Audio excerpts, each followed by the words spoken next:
Gentleman Sky in a Sua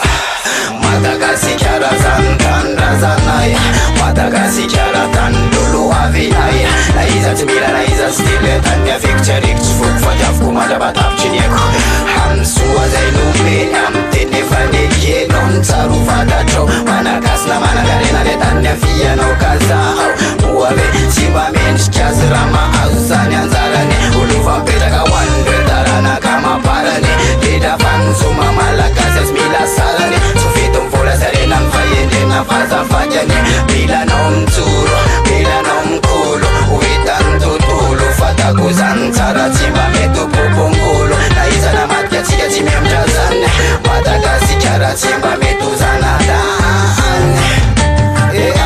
Fatandany fatsary Titako hatramy sao de mbola matamany Reso mifaneva itsoro Omariky ny rana latsatao Io, tsafelako lafy Mosireo Taranaka mandrafinao mavondeo Tafela tolo-tanana mareto tapakasy namanama Sirasakaiza tsy nafoy Martura lavre ny tsara matsaro Maitso fotsy mena Analanao ny arena Analanao ko ny aretsay Mapolitona zay nazahoako Ty fahaleovatena Gasikara hatramin'izao Ty fahita famekezy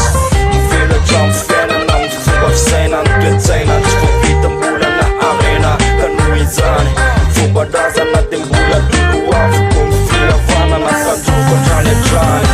Ka okoloko de mosikely Voadidina ranomasina Fa masina amin'ny tany tonteny Ny bokony eo aminy tsy mitadiny any Kava veto misy zay hoany Ilaina na ny zava-boarina Ny arena kibony tany Izatsika mifiriny kafra mbola eto tany Ka tsy avelako lafy ty Gasikara Fa mbola manatena fona venana hoany Fatandany fatsary Eto amin'ny titako hatramin'izao de mbola matamany Reso mifaneva itsoro Omariky ny rana latsatao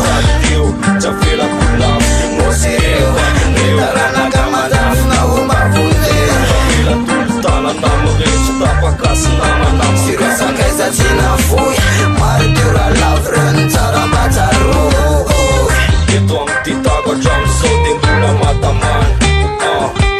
Reso mifaneva itsoro Omariky ny rana latsatao Io, tsafelako lafy Mosireo